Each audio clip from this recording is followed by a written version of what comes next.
Everyone, Michelle here, personal trainer and lifestyle coach. Thank you so much for joining us today on our Because You're Incredible podcast. We have a great guest today, Katie Dickson. She is a physique coach and she helps a lot of people reset their metabolism and make sure that they are dieting correctly. So I'm super excited for you guys to learn a little bit more about the process that she goes through with her clients and get a little bit better idea of how you can also control your own metabolism. Katie, thank you so much for joining us today.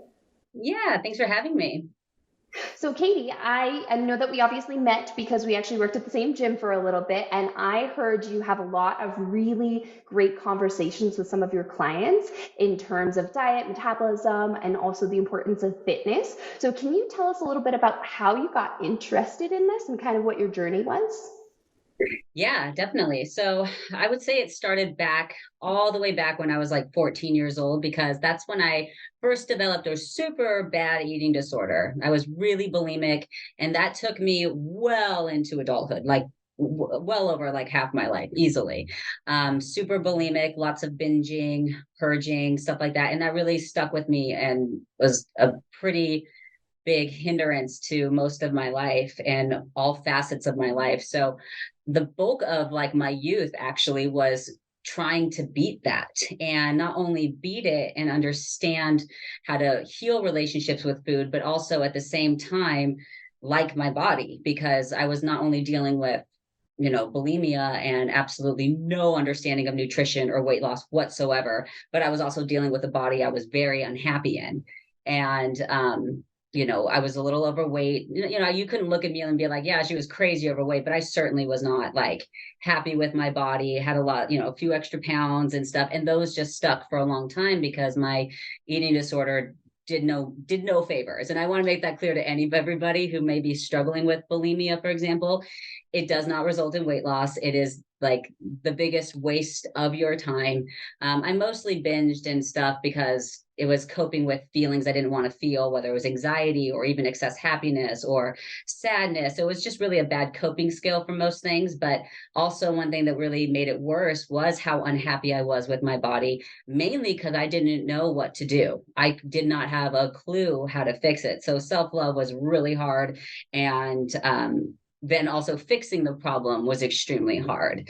So that really led me down a road of for years of both trying to stop the bulimia and also get in shape. And my goals over the years had changed. I even competed in bikini competitions. I even took first place in that. But, and this is, we're talking years and years of this whole span, right? And, I'm going up and down in weight and up and down in weight because, I could buckle down and get in really, really great shape for a competition, but then, and like not throw up or engage in an eating disorder. And then, like, the moment it's over, I don't have anything to go to. I don't know how to maintain that weight loss. I don't have any new habits or skills or anything. I just did what the thing was and then got to the end result, but there's no aftercare. And so I gained my weight back. I would get in great fucking shape, freaking shape, and then I would gain it right back, right? And so that, took a long time. And so it's been a long journey wanting to understand how to get in really, really good shape and then stay that way. And then also heal my relationship with food. And mostly I wanted to be at a point in my life that I wasn't obsessed over myself or obsessed over food, because it would take me out of the moment everywhere I was. I could be at a social event and have extreme internal anxiety that you would never know about because I didn't like what I was wearing or how I looked, or there was food around and I didn't know what to do. So I would binge a lot in social settings to like alleviate that anxiety and then like go purge in secret or whatever. So a lot of it was like, I want to be able to live in a freaking moment and be in that moment and be present with everything else that's going on and let go of all of these obsessions like body checking and mirror checking. And I was a compulsive measurer, always measuring around.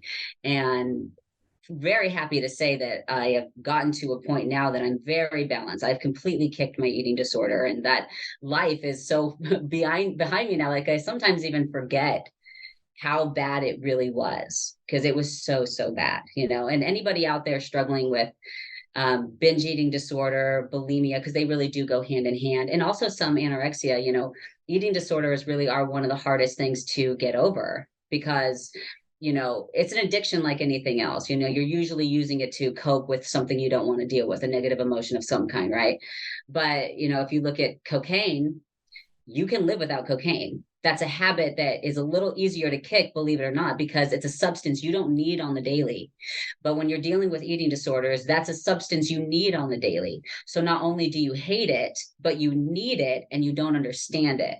So those can be the hardest things to kick. And over time, the number one thing that really did change my whole world was the level of education I ended up accumulating over time, and learning how fat loss actually works, and learning how metabolism actually works, and getting out of the ideology of good foods versus bad foods. Like, because I would always walk around like, it's a little ridiculous that this chick over here who is lean and whatever and looks great is eating all these carbs and she's like fine. And I realize, like, it makes no sense that it doesn't work for me. Why not me? Why can't I don't have an allergy? I'm not like allergic to these things. Why can't I be like that? And the truth is you can be like that. And I am like that now. But that was my biggest thing at the time, where it's like, it just doesn't seem realistic that you can eat carbs, but like I can't eat carbs. That doesn't make sense. There's obviously some things that are missing. So over time, accumulating all the education is the thing really that finally was the straw that broke the camel's back, and I got to heal from my eating disorder. Because the more information I gathered, the more I realized that my behaviors were either useless or harmful or counterproductive.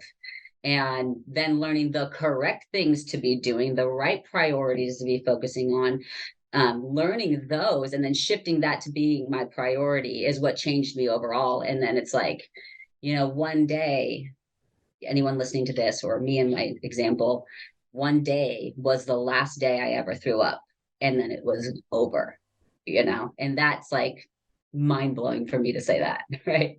And so now I built KFit to help other women get to their weight loss and fitness goals without the years of wasted time that I went through with yo-yo dieting and self-hatred and not knowing what was going on. Because the truth is, I did not have the education, because the freaking truth is, it's not out there. It isn't. And it is and it isn't. It is, but it is not mainstream. Okay. Your mainstream stuff right now is quick fix. It's crash diets. It's very unrealistic expectations when you're looking at social media and you're looking at these like flashy weight loss ads and stuff like that. Cause like you could see an ad and this girl lost 20 pounds in 1 month, but you don't know what she looks like 3 months later. Right. You don't know the extreme that it took her to get there. And you don't know if what she did is either sustainable, realistic, something that's not damaging, she can do it long term, you know. And that was the thing for me, was always going for, and a lot of my clients and a lot of people still out there, going from one diet to the next diet, to the next diet, to the next diet, and not changing literal lifestyle behavioral patterns. You don't have the priorities in line. You're just doing one to the next, to the next, to the next. And I did that for the longest time until I realized that that's not right. And that there are a few distinct habits that once you cultivate these very few distinct habits, that all the rest is complete noise and absolutely useless. And that really is like our society right now. Because I started this journey with myself, obviously, when I was 14 and younger, but I didn't meet my coach that really introduced me to this lifestyle until 2013. And his name is Paul Ravella. And you can look him up. He's one of the top physique coaches on this planet. And he's the one that got me into flexible dieting and understanding macros. And my life like changed. Obviously, it would be still a little bit before I fully kicked the eating disorder, because that was still ingrained. But that was really the start to like the changing of my life, was him letting me realize that there's no such thing as good or bad food.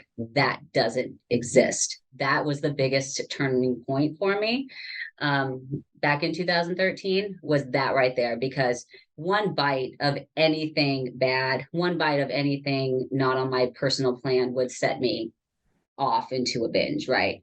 And of course, now I understand that you wouldn't even gain weight that quickly if you were to eat all that food anyhow, you know what I mean? But so that's when it really started. But, realizing that it was 2013, and that this lifestyle, when it comes to flexible dieting, when it comes to tracking macros, when it comes to understanding reverse dieting, and really getting true absolute control over your physique, is relatively new. I would say within the last 15 to 20 years.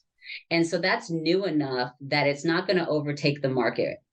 You know, Atkins is still popular, even though that was in the like what 90s or something, which by the way, keto is just recycled Atkins. All these diets just repeat themselves. Keto is literally recycled Atkins. I can't drive that point home enough, and so when you look at all the or Zempic or HCG and all this crazy shit that's still so loud enough that people are jumping on this. So I feel really lucky that I get to be where I am now, that I can stop a lot of people from continuing down these roads that I did for years, and they will lead you nowhere. So to be a part of it now, I'm like really happy about and excited about that I get to like spread this to them and hopefully make this more common in our discussions about weight loss. Awesome. Thank you so much. And I know that it's in mainstream media a lot, and that's probably the main reason why everyone is, going to all of these diets. And you said quick fixes, right? People think that there are quick fixes. So what do you think is the prevailing issue just in our society in terms of why people are still drawn? They might try it, right? And it doesn't work, that yo-yo dieting, and they're still drawn to try something else. What do you think the issue is? Instant gratification and unrealistic expectations. 100%. And we get slapped with that on the regular. You open your phone and that is what you get. Our unrealistic expectations, posed photos, edited photos, which I get so happy when I see a gal online and she's like showing herself in her cute shorts and looking skinny as hell. And then she'll pull them down and be like, this is my stomach. This is my real freaking stomach. I think instant gratification and unrealistic expectations, and I can speak to me as that 100%. I relate to that wholeheartedly. You do want to not feel crappy anymore. You want it to just be over, and whatever that takes. And in one regard, it's kind of nice because most people women will have that like willpower to do a crash crazy freaking diet. But if you can apply that willpower to the correct thing, you would have long-term success, right? So I don't know that it's so much, willpower that makes them fail, as it is unrealistic expectations, also driven by all the wrong protocols. Right. And it's that, right. The other thing too, is that, I think was your question, why are they jumping from diet to diet? Was that your question? Because, you'll get a short-term result. Absolutely. Because any person on the street can make you lose weight. We just simply reduce your food or make you move a lot, because you need a calorie deficit to lose weight, right? And you can only create that two ways: eating less or moving more, or a combination of the two, right? Anybody on the street can make you lose weight. Just be like, here, have 2 meal replacement shakes a day and a salad. Well, anybody will lose weight on that. That's like 800 calories, right? And you'll result in weight loss, which is so great. But when the diets are over, they don't teach you how to maintain that weight loss. And when this is kind of leading into reverse dieting, metabolic adaptation, where everybody had, and I'm going to make this real short and we can go into it longer if you'd like a longer explanation, but everybody has maintenance calories. And that is simply put the amount of calories that you can consume in combination with your daily activity, how much you're moving, that's keeping you at maintenance. Everybody has a number for that. Also want to make it really clear that number, your maintenance calories, is not dictated by your height and your weight and your age. So don't use those online calculators unless it's a Mueller equation. Do not use that. It's not true. Your maintenance calories is a reflection of what you're currently doing. Okay. So we have somebody, we'll take a gal, and she's eating 2,000 calories a day on average. She goes on a crash diet. She cuts out all of her carbohydrates. She does keto. Okay. Whatever. Cutting those carbohydrates is not magic, because every gram of carbohydrate has 4 calories. You've done nothing but remove your calories. Okay. So let's say that she removes 800 calories worth of carbohydrates from her diet. She was eating 2,000. Now she's in a deficit, right? So the calories have come down. She's eating 1,200 on average. Body fat will come down as a result. That's the result. But what people don't tell you, and why these diets won't do anything for you afterwards, is because what we're not taught is your body does not care what you look like. Okay. Your body's main priority is keeping you alive and maintaining homeostasis at whatever cost. Okay. So a diet is quite literally intentional starvation. That's what it is. You're removing your food, you're starving yourself a little bit, right? And our body's priority is to keep you from starving to death. So when you hear people talk about, oh gosh, what do they call it? Starvation mode. or whatever, like you can't lose weight because your body's in starvation mode. That's the dumbest shit stuff you could hear. That's so stupid. Like nobody in the history of the entire world has ever gained weight starving to death, ever. So that's the dumbest thing. What they're trying to explain to you is called metabolic adaptation. They're still getting it wrong. But basically, as a result of a calorie deficit of any kind, your body fat will come down. Your body will recognize a change in mass. And after a period of time, weeks for people, these alarms are going to go off and your body is going to realize this. And it's going to say, wait a second, this is not the amount of food that she usually maintains her weight on. She's losing weight. She could literally starve to death and die. So we're going to slow down the amount of calories, my body's going to slow down the amount of calories it burns throughout the day to match whatever is coming in. So if I used to burn 2,000 calories a day, then I went on a 1,200 calorie diet, my metabolism will slow down to make sure that I maintain my body weight and natural functions on 1,200 calories and therefore stay alive. And that can go lower and lower and lower. And I've had women come to me maintaining weight on 800 calories a day. So what happens with these crash diets, whether it's keto or the grapefruit diet or whatever you're doing, you'll get your weight loss. Don't get me wrong, but you don't know that your metabolism has now slowed down. The other thing about these diets is it's what it is. It's a diet. It's a means to an end. A diet has an ending point, right? It's not lifestyle changes. These are not behavioral habits that you're adopting on your daily, right? So now you're at the end of your diet. Maybe you're your goal weight, or maybe you're like, I can't stand not eating carbs anymore, right? So traditionally people will go back to their old ways, or they'll say like, after, May 31st, I'm going to have carbs again, right? Come May 31st. They go back to eating those carbohydrates that they used to take out, right? Well, now your metabolism and you're maintaining yourself on 1,200 calories, not 2,000 anymore.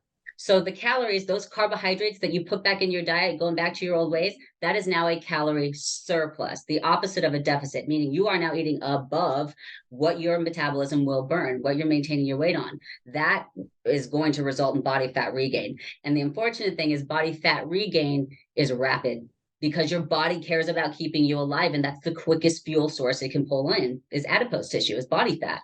So body fat regain can happen really quickly, really quickly. You see this on crazy diets. You see this after competitions that for girls that have been coached inappropriately. Like you can see a girl walk on stage, look bomb, take first, take overall. You see her 3 weeks later and you would never guess that girl stepped on stage.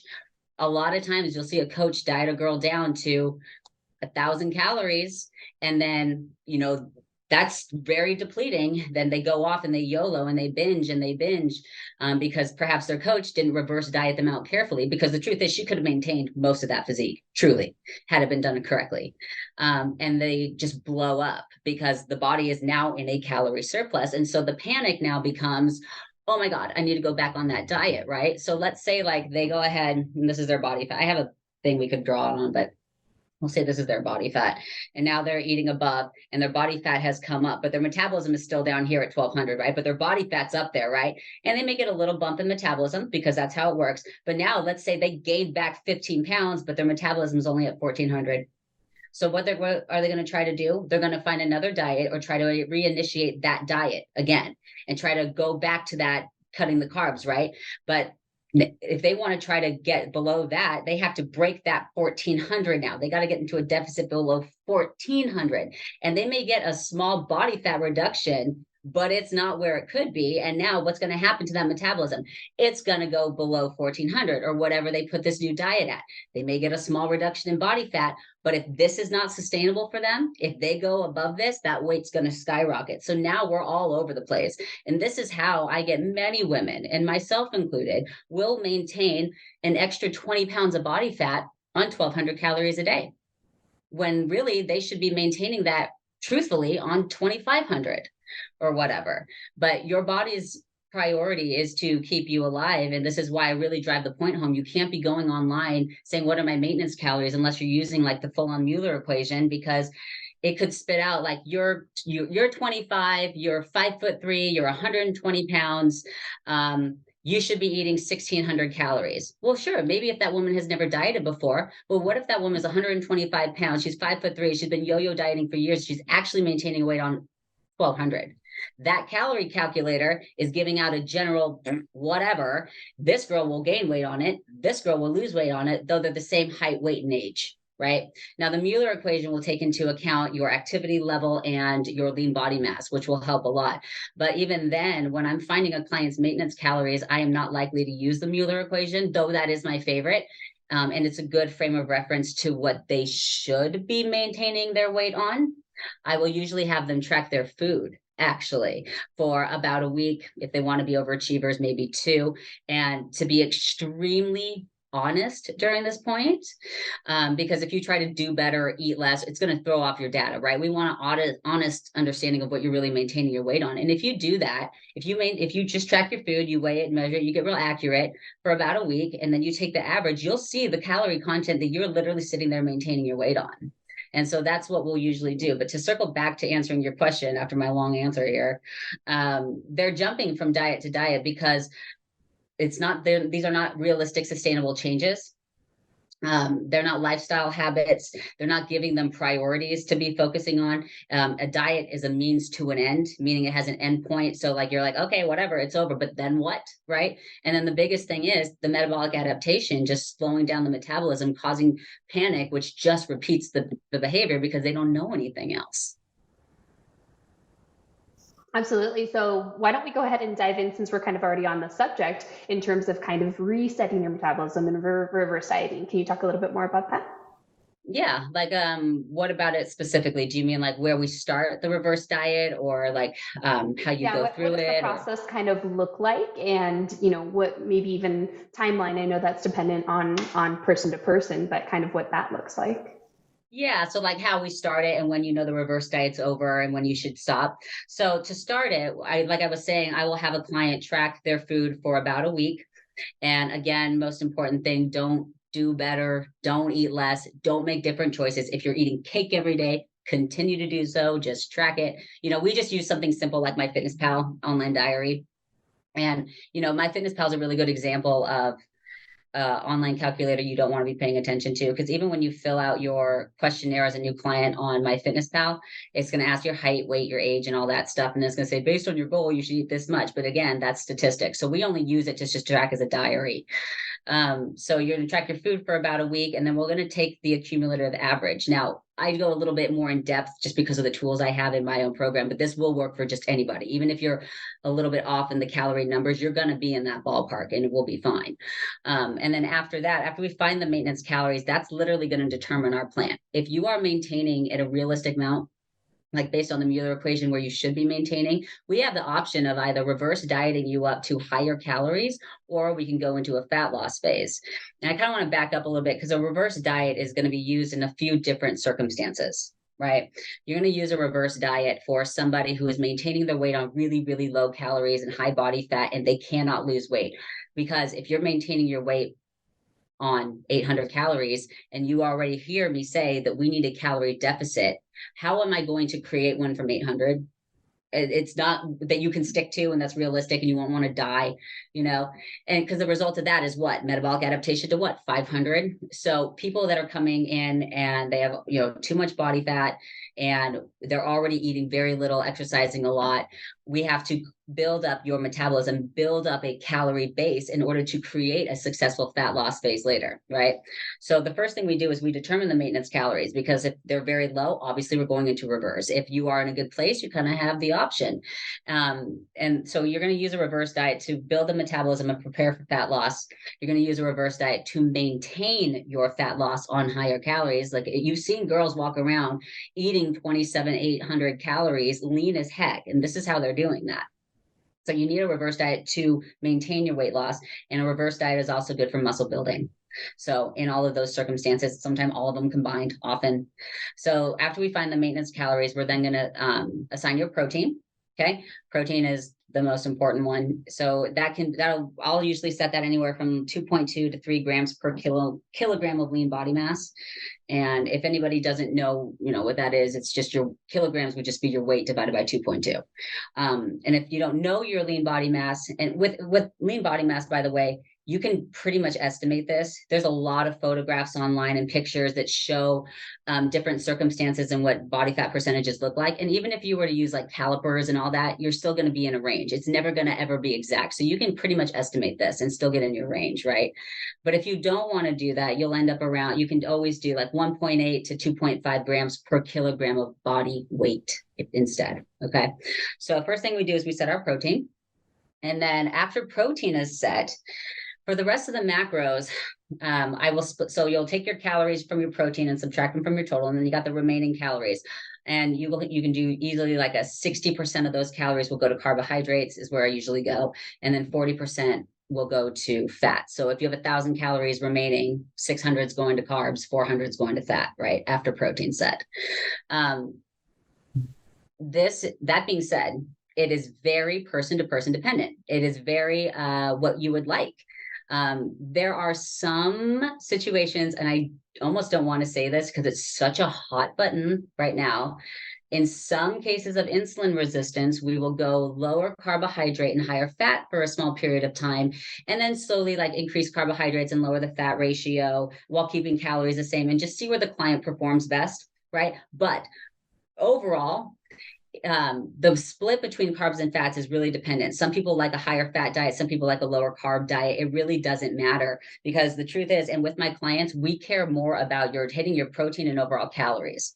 The calories from carbohydrates and fats are actually extremely flexible, very, very flexible, that you can just kind of go between those two and have more fats one day and a little lower carb the next, a little higher carb the next, a little lower fat, and be really loose and flexible with that. Those calories seem to just, you can do however, but as long as you're hitting your overall protein and your overall calories, that's what we care the most about. Because when it comes to body composition, fat loss, the split between your carbs and your fats doesn't matter. Your overall calorie content and hitting your protein is what matters. So that's really person dependent. But we have a tool inside of my program where just because I'm setting your carbs at 60% and your fats at 40, I have a tool in there that allows you to kind of eat freely every day and just punch in your numbers. And it's just going to calculate it for you. And as long as you're hitting your average protein, you're hitting average calories, then you're good to go.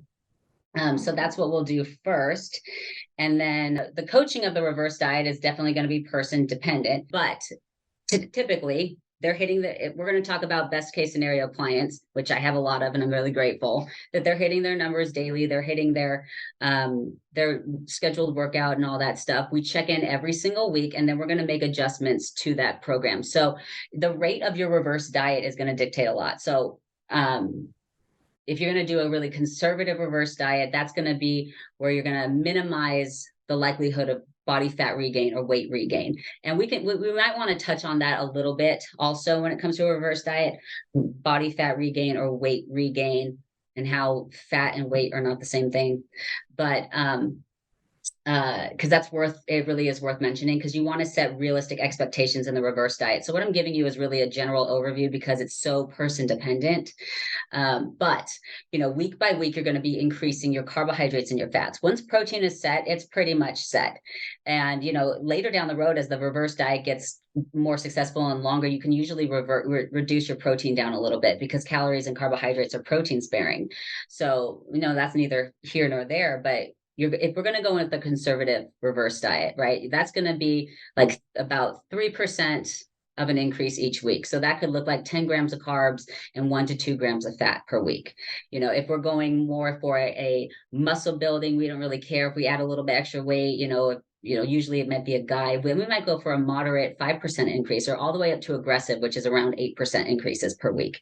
Again, person dependent. Or, if you have a client who is really, really, really, really lean and coming off a real extreme stage or competition or diet, going a little more aggressive might be the way to go, because if the client can't stick to the numbers that they're getting, or they're too low, then they're just going to feel like hell, because they're not hitting compliance, they're overeating. So if you set the targets a little higher, that might be more beneficial, because they're going to get the psychological boost of the fact they're hitting compliance. They're feeling a little better. So even if we had to start out more aggressive, your increases later could be slower. So we're going to just increase fats and carbs every week, or calories in general, and watch the progress.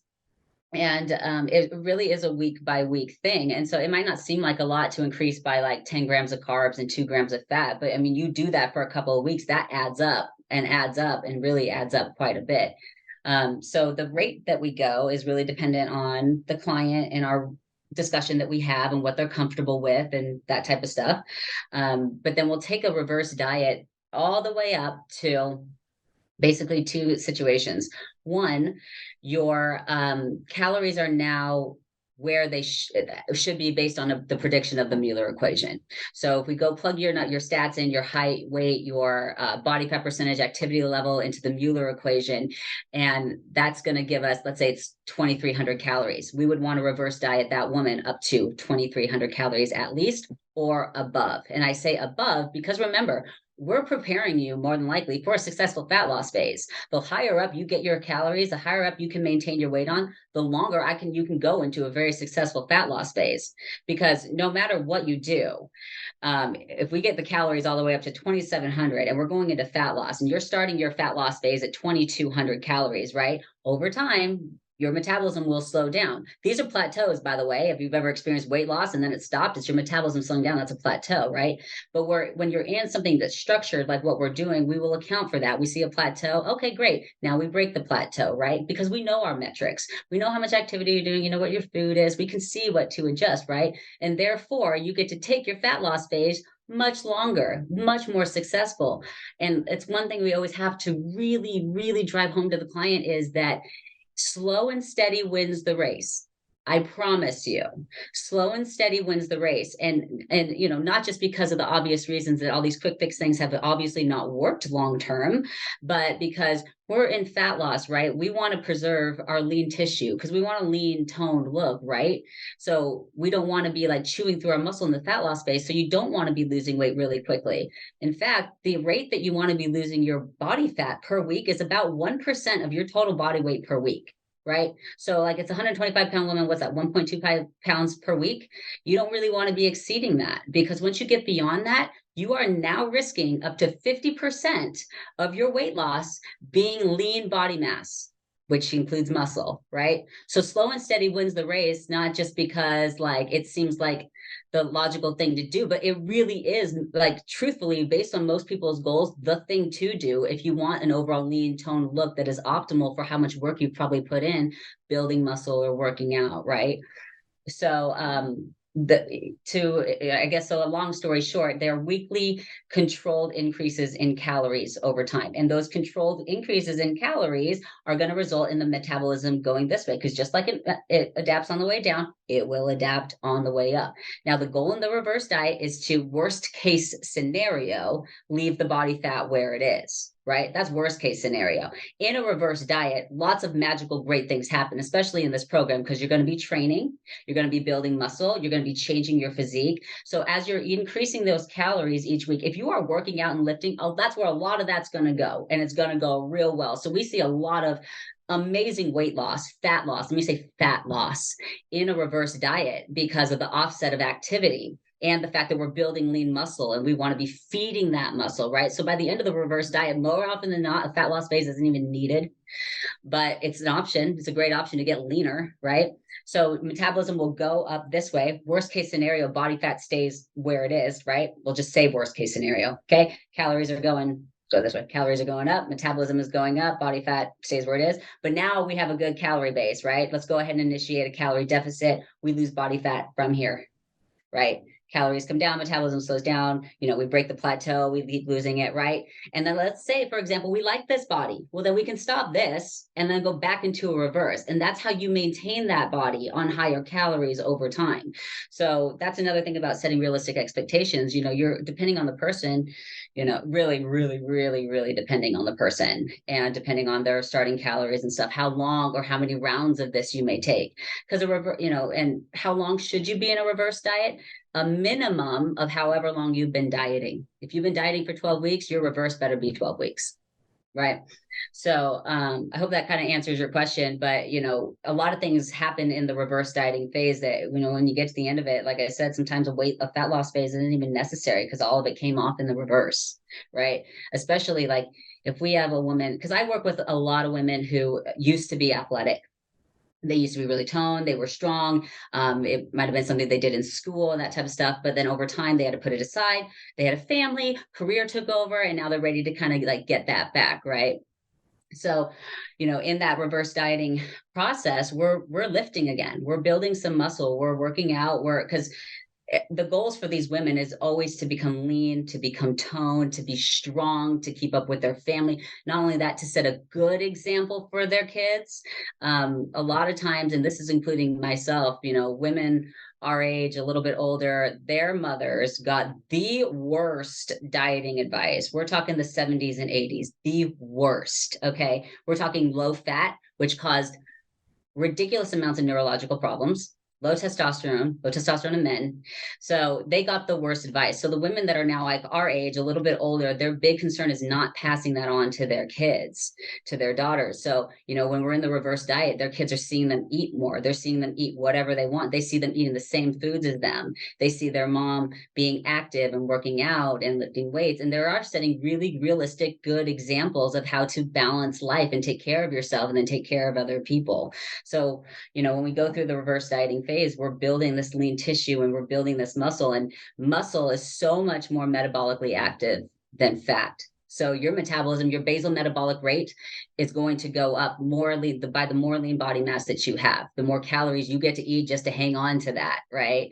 So a lot of times we get to see what's called body recomping, where you lose body fat and add muscle at the same time.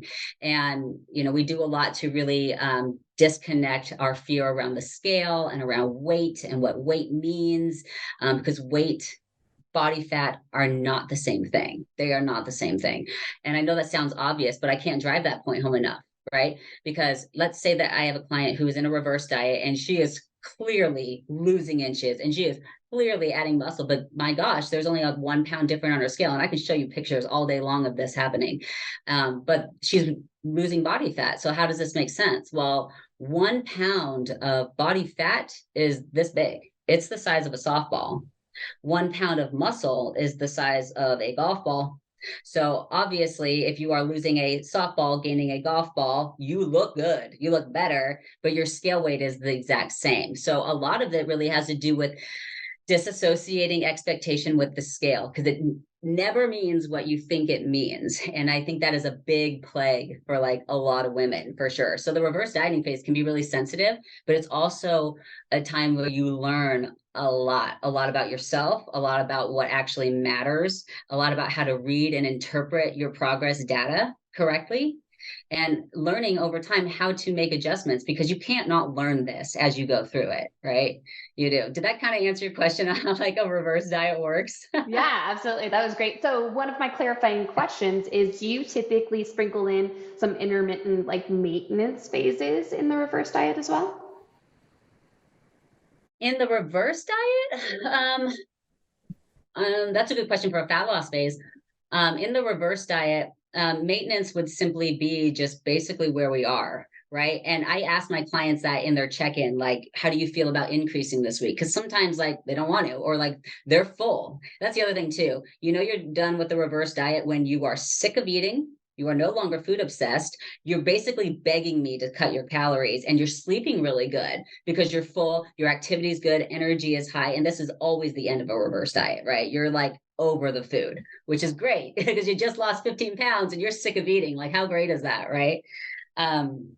But for a maintenance phase, that just kind of is like where, we just won't add food for a little while. We can go for a couple of weeks and not add calories, definitely, and keep doing that, because you can still body recomp with maintenance calories. You can stay right there. So there may be 2 or 3 weeks that a client is like, I do not want to add food, and they're still going down in inches. Like, why add food? We don't need to. You're totally fine. So there's not really like a maintenance phase, because throughout the reverse diet, you're building your maintenance. Basically, you're building your brand new maintenance calories. So it's wherever you end up leaving them off.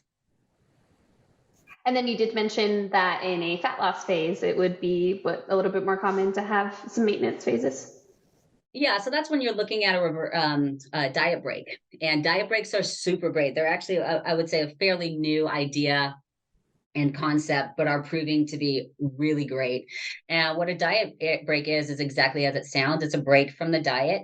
And so let's say you're dieting for 12 weeks, right? And you go 3 weeks in a deficit, and then you go a week or two at maintenance. So we'll go into a deficit. So let's say it was at 2000. These are just numbers. We take someone down to like 1600, again, just numbers.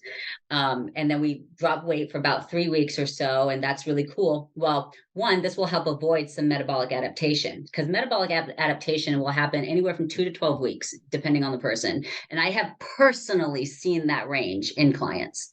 So the average being, and I hope no one takes this to heart too much because you are different, average being 4 to 5 weeks, right? So if we're dieting for 3 weeks, during that time, the metabolism is already going to want to work its way down. Okay. But let's say on that fourth week, instead of continuing at that 1600, we bring the calories back up to 1900.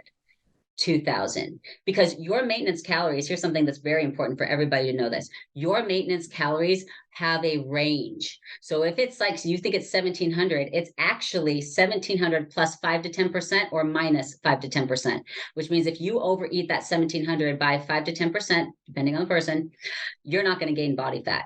Weight is different. Weight is comprised of water mostly, and we can go into that. You're not going to gain body fat. Just like if you were to do a calorie reduction of 5 to 10%, that's not going to initiate fat loss. You need to get out of that maintenance window. Okay. So, your maintenance calories have a range. So for me to take somebody back up to, from 1600 up to 1900, people might be like, oh my God, no, but you're in your range still. You're in that maintenance range. We're going to take you to the top of your maintenance range because you broke the bottom in your deficit, right? So we're going to take you to the top of your maintenance range, and we're going to maintain that new weight loss for about a week or two. This is a really good thing to do if you have a vacation coming up or something, right? We're going to hold that weight loss, and you'll get to keep that. Some people actually will lose weight during this time. It's not a guarantee. It just can sometimes happen. And there's reasons for that. And what's phenomenal during that diet break is, one, it's a really good psychological break for the client. Two, your training sessions tend to be freaking phenomenal. You'll get really good bursts. You'll get extra carbs. You'll sleep really good. You'll get kind of re-energized for that next dieting phase. So you'll take maybe 1 to 2 weeks of a diet break, and then we'll reinitiate that deficit again and maybe kick it another extra 5% to make sure, right? Because a little metabolic adaptation will be happening during those 3 weeks, right? So while that will make your 12-week fat loss phase extend a little bit because we're adding those breaks, what that is doing is, instead of your metabolism dropping a lot more linearly, right, through that 12 weeks, right, what we're actually getting is your metabolism coming down and then staying up and then coming down, and then we'll just keep it kind of level. So this preserves your metabolism over your weight loss phase. So at that 12 weeks, instead of having the metabolism down here, it could still be up here. And more calories is what that means to be dieting on. So implementing diet breaks is really good for preserving your metabolism. Now, I do want to say you can take that 12 weeks linear. You can take it the whole way. It's just a much better strategy for your metabolism, for the amount of calories you get to diet on, to take those breaks every few weeks or so. So that's a really good thing that we like to add in. And, to piggyback off that, another thing to really point out to people is that weight loss is not linear. I've only seen one linear client, and he's still my client. And the reason that he is so linear, and this is a good example of somebody who didn't plateau for 12 weeks or more. He's just really repetitive. Well, also he's a guy, so you don't have weight hormonal fluctuations in water, right? So throwing off our scale. But he's just really repetitive, and that's just his lifestyle. He goes to work. He knows he eats the same thing every day. Every time we make an adjustment, he does the exact same thing. His whole life is very structured to be the same. And I have watched him just linearly drop like crazy. And we might get 1 week of a plateau, and then he'll just drop it again, because you don't want to, just because you're holding weight for a week, maybe even 2 weeks, does not mean that you're not losing body fat underneath it. It does not mean that you have plateaued. So a mistake that a lot of coaches will make is they will assume that 1 week of stable weight is like, oh, you plateaued. And that could very well not be the case. And they're making abrupt decisions and jumps and cuts in calories when they really don't need to be. So it's just worth mentioning that weight loss, when you go into your fat loss phase, and I know that it's a high expectation because it sounds so glorious, it's not linear. It will trend down, and that is to be expected, but you aren't taking into account life, for most people, and especially women, your period. It's not a reflection of body fat. It will throw off your scale weight. But your weight loss is going to look like this. might come up. It's going to kind of trend down a little bit. It might hold steady, and then it will come down. We might get a boost in the scale for a weird minute, and then it's going to drop 3 pounds, and then it's going to continue. And so you're going to trend down over time, but you will absolutely see times that your weight will bump up. It will stay the exact same. That is not an indicator of progress not being made, though. And that's a point that always has to be driven home whenever I take a client into a fat loss phase. Awesome. So a couple of questions based off of that. You mentioned a couple of times that a lot of this is based off of your lean mass, right? Or body fat percentage. So you did mention, that you can kind of estimate what it looks like depending on, some pictures online. But how do you have a lot of in-person clients? How do you measure their body fat percentage and their lean mass? Yeah, I do still have a couple, but for the most part, I have phased out to be completely online. Yeah, but either calipers or, if you want to get really hardcore and really get much more accurate on your body fat percentage, you can get a hydrostatic water test done. And I've had this done before. No, I don't do this on clients. But for the most part with clients, whether they are in person or not, I don't typically use the calipers. One, they're kind of invasive. Two, they make people feel uncomfortable. Three, they're going to do the exact same thing, is give you a ballpark, truthfully, because the thing I hate more than anything are the electro things. I hate that. Stop using those. Stop.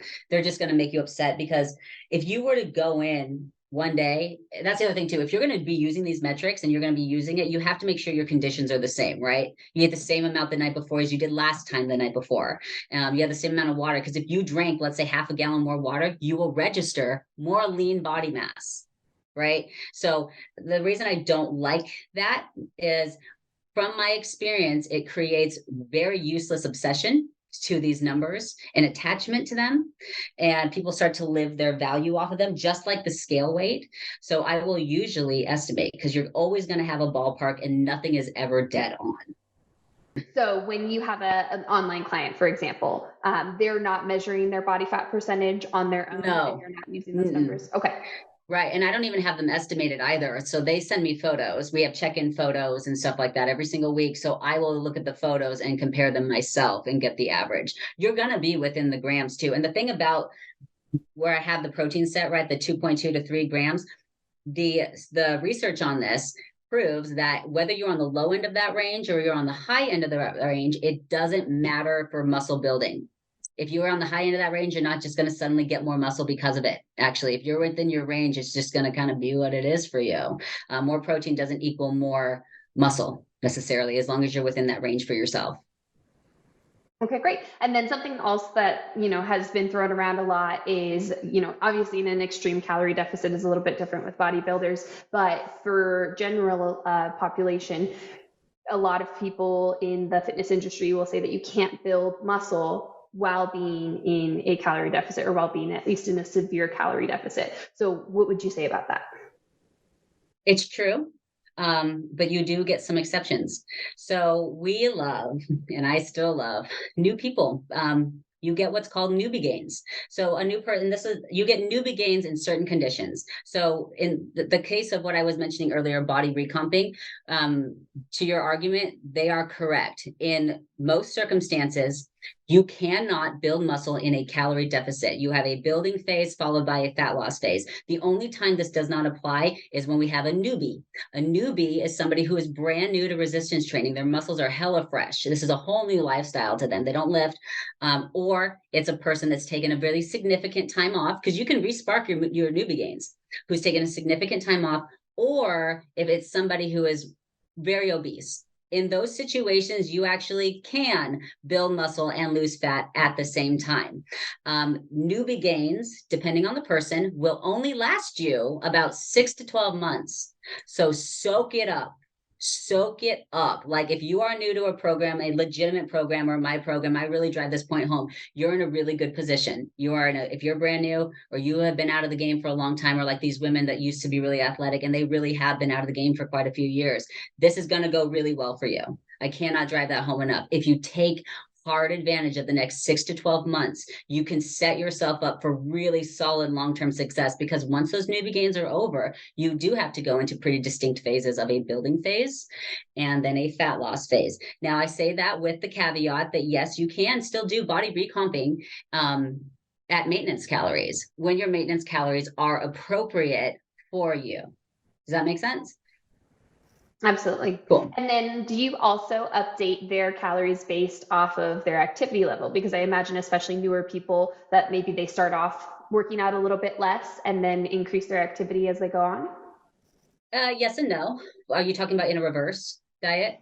Yeah, so I guess by either reverse diet or at least at maintenance. So if they're increasing their activity significantly, let's say that they picked up a new hobby and they're running, almost every Yeah. day, are you also going to increase their calories to compensate for that additional? Heck yeah. Yeah. Especially if we're in a reverse diet for sure. Like I have a client right now that's a great example, doing a marathon, training for marathons. So significantly more cardio. Okay, great. If we see weight go down next week, I'm going to move your calories up maybe 15 grams instead, maybe 20 grams of carbs instead. It's going to depend on what their weekly progress has been so far. But yeah, all adjustments are made literally week by week with what's happening in time, right? So yeah, if someone's picking up new habits or like they're doing the marathon, or they're going to need the calories, right, to execute that appropriately. And especially if we're in a reverse diet, like yeah, let's totally jack up the calories when we can, because when it, let's say that marathon is over, then we'll want to taper out that activity. Because in a reverse diet, I'll have a lot of women come to me really, really low calorie, and men too, by the way. This is not just, isolating to women doing these types of behaviors. It's really common. So when, they're doing that, or they're coming into the reverse diet brand new and they're doing a lot of cardio is actually something that I will taper out while or increasing calories. So if they're coming to me and they're doing 45 minutes of cardio every single day and we're going into a reverse diet, well, some weeks I will be increasing food, but other weeks I will reduce your minutes of cardio, so that by the end of the reverse diet, you're doing none or very little. We'll keep it if someone loves it, or if they're a soccer player, stuff like that, then obviously it stays and we actually use it to train for sure, right? But in general cases, that's people's go-to for weight loss, is tons of cardio and crunches. So they'll be doing that, but we actually need to taper that off, because cardio is really great, and it has a time and a place. It's just usually timed wrong with most people. Cardio is really helpful for a fat loss phase. So like, let's say that we're going into the deficit and we go for, 5 weeks, and then we realize, okay, we're kind of hitting a plateau. Well, to further a deficit, you have to move more, eat less, right? So we're going to have to cut the calories a little bit or increase your activity. So this is a really good time to give some cardio. And cardio, more often than not, is LISS, which is just low intensity, steady state cardio. And that could be 60 minutes a week. And that can be enough to break a plateau. So cardio is cool. It really has a time and a place. And then you get to kind of mess with the type of cardio. So if we're in a fat loss phase, let's say, for the first month or two, we're doing that 60 minutes of LISS. And, we kind of hit a plateau. Well, now we can actually change and add either another session of LISS during the week, or we can change that to like a high intensity interval training, right? Which produces more calorie burn, but in a shorter time frame. So there's different types of cardio that can be used in different situations appropriately. But it's, person dependent. So, but if it's part of their daily life, then we'll put calories to support that. If it's something that they were using wrong, then we're going to taper it out and use it correctly when we're going into the right phase for it. And then I know that you were training for a little bit too. Are you still doing that with some of your clients? Do you write programs for them, or do you just let them pick their own activities? Oh yeah, that's all included in KFit. So all of that is included. So it's a specific to you training and nutrition service, which means your entire program is tailored around you, your lifestyle, and your goals. And that includes training too. So I do personally do all the programming for their training. Yeah. Very cool. So now let's talk a little bit about post diet. Let's say that we've reverse dieted back up to a really great maintenance calorie. You talked about flexible eating a lot. So can you talk a little bit more about what you think flexible eating is and kind of the sustainability aspect of all of this? Yeah, totally. You said post diet. Do you just mean like in general? Because flexible dieting really is the lifestyle throughout the program, whether you are on a reverse dieting phase or you are in a fat loss phase. So do you just mean like kind of like in general? Yeah, I guess once you've kind of reverse dieted to what you might consider to be like a maintenance calorie, your body fat is where you want it to be. I guess I see what you're saying, where flexible dieting is throughout the whole program as well. Yeah. And then I guess kind of the sustainability aspect of that, being able to, continue to have balance with life. Yeah, totally. So I think I kind of get what you mean. Let's say we have a client who has, so first of all, flexible dieting, for those that don't know, it's a diet that does not put restrictions on your food sources or choices. There is no such thing as good or bad foods. I know that sounds like a shock to a lot of people, but you need to reframe that. There are more micronutrient dense foods than others, but there are no good or bad foods. The only time a food is literally bad is if you are allergic to it or have an intolerance. But there is not a single food on this planet that when you eat it, you'll gain weight. That includes table sugar. If you go eat a spoon of table sugar, that does not mean that you're going to gain weight unless you're eating outside your maintenance. And just like in the same argument, there's not a single food on this planet that when you eat it, you'll lose weight, or I would already have done that. You know what I mean? So it really is to drive that point home. So that all the foods that are commonly demonized, like carbs, fats, like I could destroy the argument real quick. But that's what flexible dieting is. Now you hear IIFYM, which is if it fits your macros. And that's basically the same thing. We just want to make sure to clarify that while that's true and you can reach your goals eating nothing but McDonald's, you will feel like shit. And that's been proven. That's been done in a study. Okay. You'll just feel like garbage. You're not getting micronutrients. You're missing out on vitamins, minerals, fiber, that type of stuff. So the split of your protein your protein matters for sure. So with the sustainability, it should be really sustainable all the way through.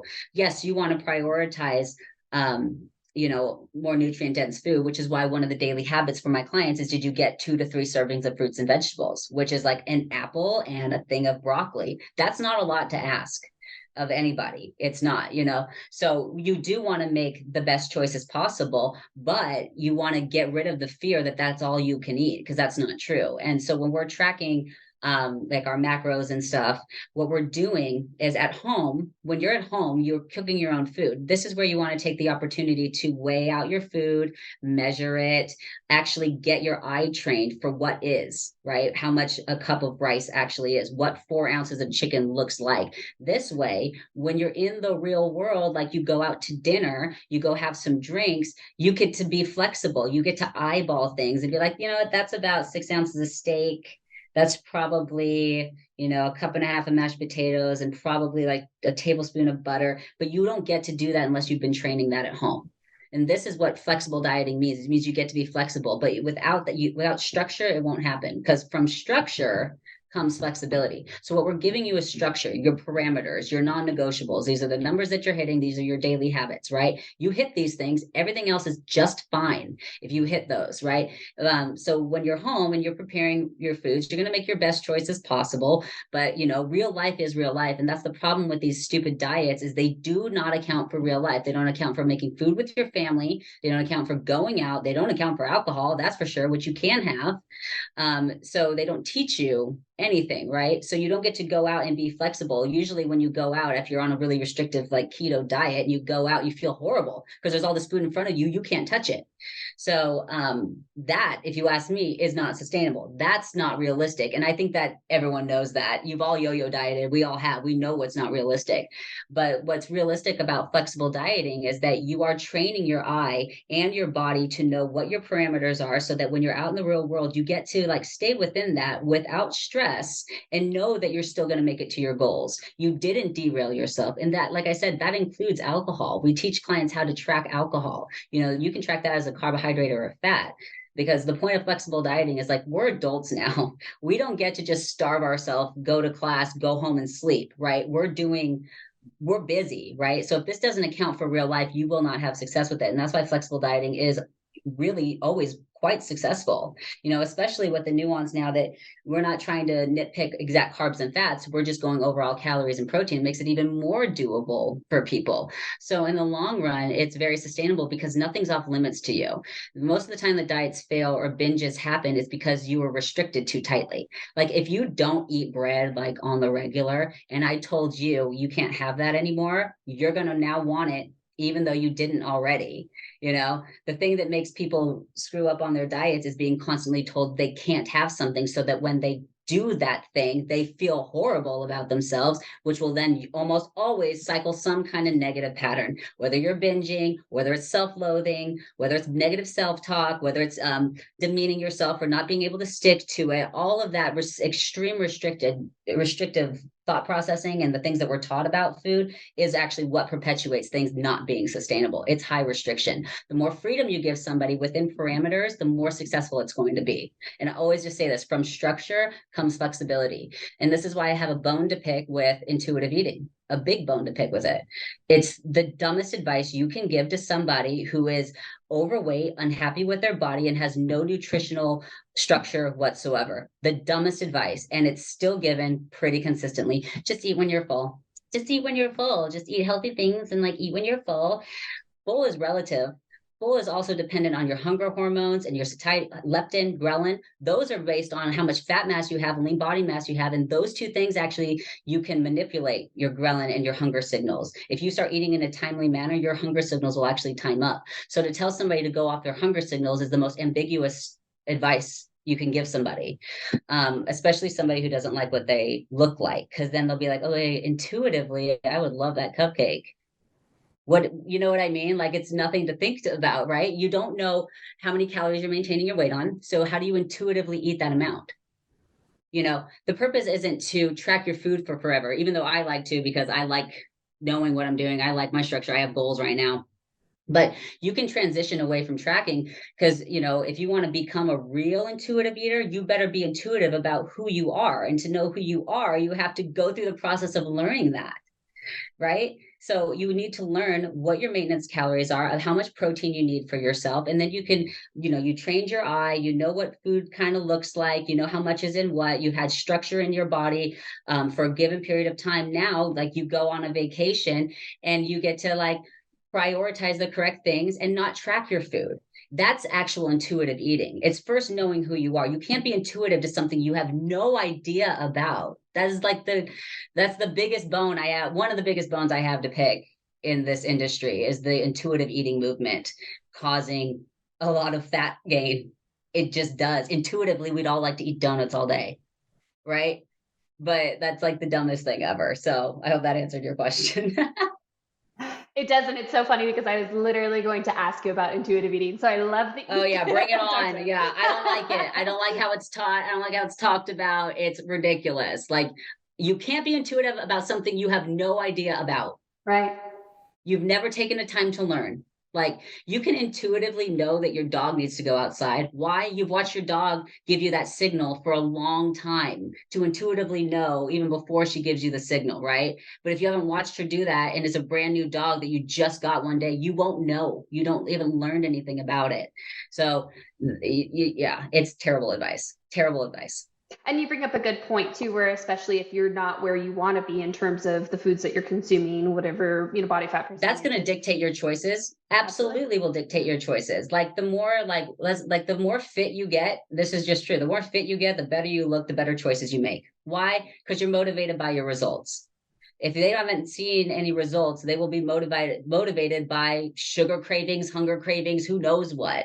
Does that, you know what I mean? So yeah, it's just terrible advice. Yeah. For general people. The last thing that I want to kind of ask you about is the initial conversation that you have with clients about realistic expectations. Can you give us an idea of maybe what some people come in expecting and how you brace them for what it's going to feel like to do this process? Yeah, totally. Yeah.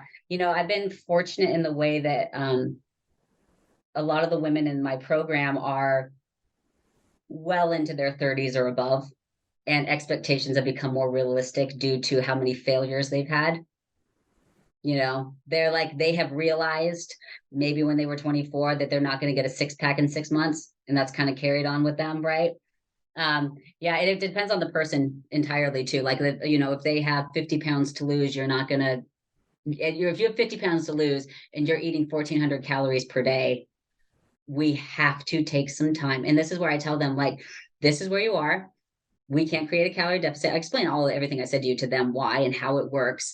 And then I tell them, you are, if depending on who they are, you probably are in a position, because you're new, to recomp during this reverse dieting phase, which for you, the reverse diet is not negotiable.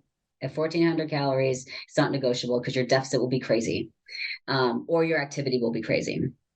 Where you have to reverse for this period of time. So in your situation, I highly recommend you focus real hard on those training sessions. You put everything you got into them. You put that food in there, you lift, and you focus on building a badass physique. You focus on building the muscle. If you put your focus on that during the reverse dieting process, even if you don't like the news that I gave you that we can't go into fat loss, if you put your focus into your training sessions and hitting the numbers I get you, the result will be amazing. It will be really good. Now, if I have a client, and I do, who have already been through the fun phase of newbie gains, and it's been a few years now, and she wants to put on muscle. And now we're going to be going into a reverse diet for that purpose. Now, it doesn't mean that we're going to necessarily change the rate of that reverse diet and suddenly go aggressive, because you could still put muscle on in a conservative reverse diet. The amount of muscle you're going to put on will be a little bit dictated by the speed in which you increase your calories, but that will also determine how much body fat you may regain during that time. And a little bit may come on, but it doesn't matter. You can sacrifice 5 pounds of body fat for a 23-pound fat loss in 4 months, right? It's not a big deal. So the rate in which that'll happen. So like when it comes to a client that we're pretty not likely to see body recomping on you anymore, then it's really coaching them through the patience and the discomfort, because a building phase, a true muscle building phase, can be uncomfortable, and you can get larger because your muscles are growing, and then you might be putting on a little bit of body fat, like, bodybuilders, but that's the other thing too, though. It's like when we're talking about, you can use the word bulk versus cut. You see a lot of really stupid people do dirty bulks, especially guys. No offense, guys. No offense whatsoever. We just usually see this with men. I'm not saying women don't do this stupidly, but where they'll just be like, I'm going into a building phase, and they're going to eat their Pop-Tarts, I'm going to eat less, whatever. And they're eating in a surplus, but then they pack on a ton of body fat, but they're eating in a surplus. Well, come to find out, the surplus needed to build the muscle is not nearly what they are doing. In fact, they're only going to get the exact same amount of muscle growth. The same amount of muscle growth. So you can actually do a lean bulk. You most certainly can. That doesn't mean a skinny bulk, like you'll lose body fat, but you can do a lean bulk. And that's what we always go for here. If the client's like, no, I want to go faster, then by all means, let's go faster, right? But for her, we'll be doing a lot of coaching on patience, managing expectations, trying to avoid mini cuts. A mini cut is something that you can do in a building phase. Let's say that somebody has been gaining a bit more than they want. They just want to take a break. You can do what's called a mini cut, where you can take a small, 4-week time frame and go into a calorie deficit, maybe shave off a couple of pounds and then go back into the building phase, because that's not really enough time to have some severe metabolic adaptation. So you can do that, but we want to do that very sparingly. Otherwise, you can kind of yo-yo diet, even intentionally, right? Well, I want to do a mini cut, and then we'll go back to my bulk, and I want to do a mini cut. Well, we got to remind the client, don't sacrifice what you want right now for what you really want. So it's keeping them patient, and it's keeping them focused, keeping the eye on the prize, and really empathizing with the discomfort that can come with a true building phase. And I've been there, and it's not comfortable, but the payout is worth it. So it's don't sacrifice what you want right now. Stay focused on that long-term goal, because it'll make it so much more worth it. And the more mini cuts you do, the more you throw yourself off, the longer it's going to take you. And I always tell this to people: if you don't have time to do it right, when do you have time to do it over? More likely you don't, and take it from somebody who's done it over and over and over and over and over until finally doing it right, and then getting in really good shape in a much smaller time frame. Finally doing it right. And, in my defense, I was super bulimic and having to fight that. But the funny thing is once that got kicked, my body was like, all right, let's look good. It really changed so much, because you can't throw up all your calories when you cannot. Carbohydrate absorption starts in the mouth. So you're not making a calorie deficit by throwing up your food. But yeah, so it depends on where the client is, and who they are and what phase they're in. But it's really truly about being honest with them about where they are in whatever given phase, and managing expectations. And yeah, because, it's fun to get a newbie person that's going to respond right away. But, down the road, when goals change and we want to put some more muscle on, maybe want to compete later, who knows what, your protocol is going to change, and the way that you feel and what you see will change. And so keeping them focused on that is a big part of the coaching process for it. Yeah.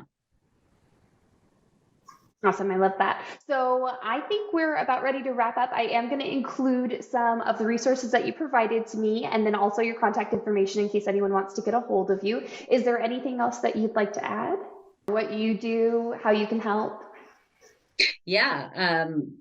Well, yeah. So what I do is assess where you are right now and help build you a plan moving forward. So, when clients, they come to the website or they can message me over Instagram or over Facebook. And what we'll do is we'll set up a time to talk on the phone. And I do these for free. And we'll set up a game plan, a free game plan that you can take with you. And we're going to assess exactly where you are right now, where you want to be, and build out that roadmap so you really see what you're looking at. And then you can take that with you and make some decisions because on those calls, we really break down what's in your way, what your barriers are, where maybe things might have changed and caused some body fat gain. So again, client dependent. So that's why we usually do a good 40 minutes, maybe an hour call together while we're building this out, um, and just give them a roadmap so that they can stop listening to all this continuous BS that is getting shuffled through their Instagram feed every single day, and give them the real science behind it. Because what we do is called evidence-based. This is evidence-based nutrition,